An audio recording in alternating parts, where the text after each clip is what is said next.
Hello, good morning everybody. I hope you're all okay and enjoying your half term. I have got a chapter of Peter Rabbit to read to you today, and here I've got Phoebe to help out, and she's got some props.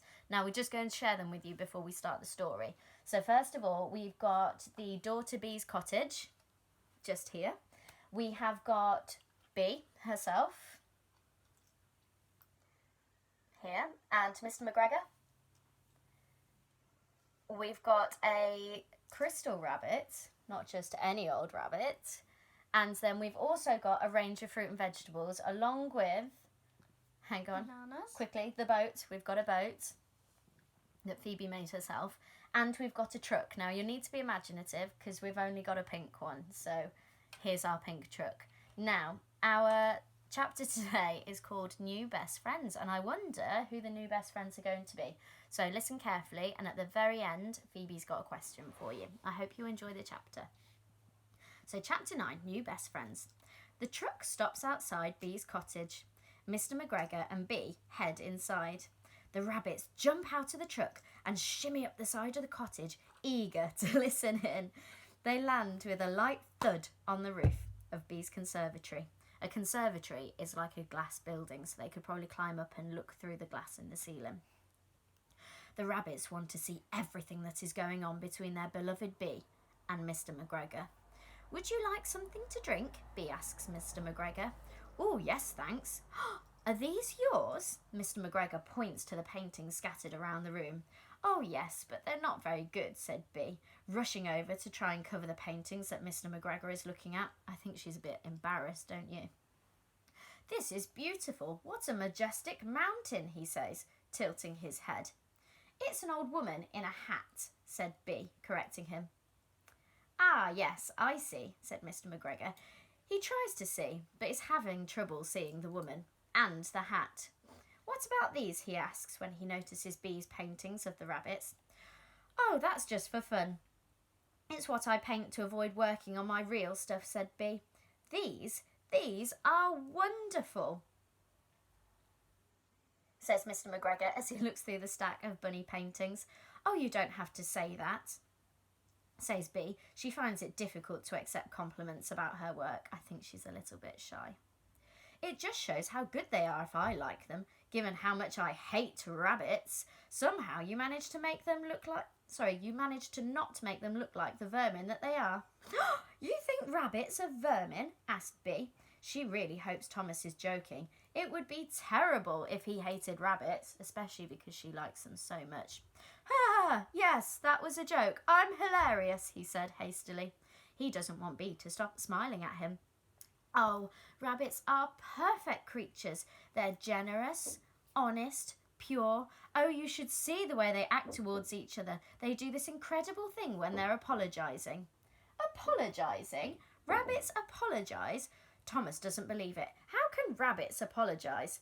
Oh, they're very emotional, intuitive little things. They put their heads together just like this. Bee puts her forehead on Mr. McGregor's forehead. Anyway, says Bee, breaking eye contact, you'll see. You'll grow to love them. She pours some blackberry spa water. Ooh, I'm allergic to blackberries, said Mr. McGregor, dragging his eyes away from Bee's beautiful face to stare at the glass in front of him. My throat swells up. I get all purple and blotchy like an actual blackberry. Ooh, that's not a good look, is it? Well, we don't want that to happen, says Bee, taking out the blackberries and tossing them in the rubbish. Peter can't believe it. Those were delicious-looking blackberries.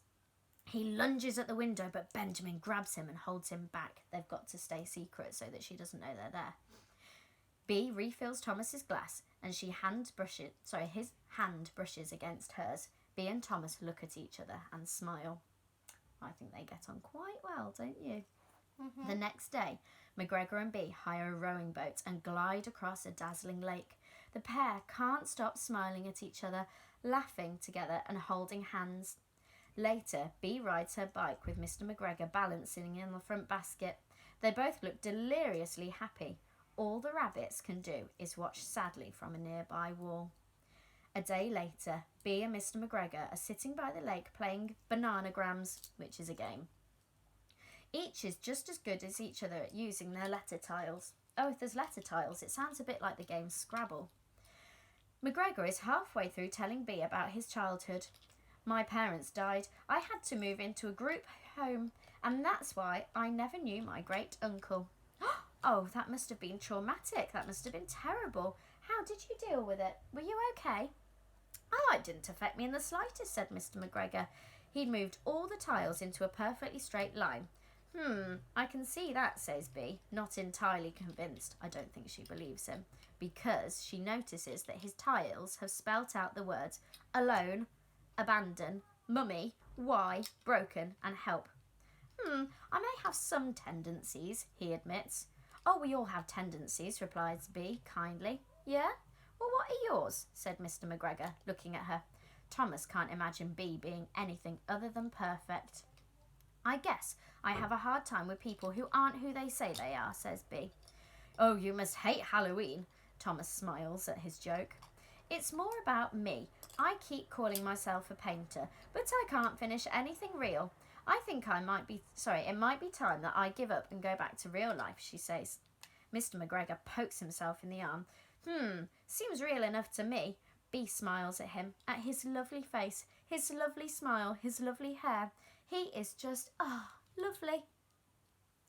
We all have a place where we belong in this world. Some of us are just luckier at finding it than others, says Bea. Bananas! Bananas! Bananas! No, said Thomas. He's not happy that it looks like Bea has won the game. He checks her tiles. Is taradiddle a word? He asks doubtfully. Yes, a fib. A pretentious nonsense, Bea replies, joking. That's exactly the definition you'd make up for a made-up word, said Thomas. Mr. McGregor, are you accusing me of trandiddling, says Bea, laughing. I think they're joking around now, aren't they? Yep. The rabbits watch over the next few days. Bea and Mr. McGregor begin to fall in love. Oh, the bunnies don't want to believe it, but it's obvious. One afternoon, Peter decides to take action. When the heavens open and the sheets of rain... When they say the heavens open, it means that rain falls down. Lots and lots and lots of rain. So let me say that bit again, sorry. One afternoon, Peter decides to take action. When the heavens open and sheets of rain soak through everything, Bea and Mr. McGregor make a dash for cover. Safely inside the cottage, the door bangs shut. Peter, the triplets and Benjamin are left outside, cold, wet, and feeling neglected. Oh, they're not cared for anymore, are they? Because Bea is giving all of her attention to Mr. McGregor instead of to the poor rabbits. I think they feel really left out and sad. Drenched and miserable, the rabbits peer through the window. Bea is using her fluffiest towel to dry Mr. McGregor. Oh dear me, those poor rabbits. Right, we have got to the end of our bit today. Somebody else will finish the chapter off tomorrow. Phoebe has got a question for you to answer. Off you go. When they were in the boat, why were the rabbits sad? Okay, so I hope you've enjoyed our chapter today. I hope you've enjoyed all the props and enjoy the rest of your half term. Hopefully I'll see you all soon.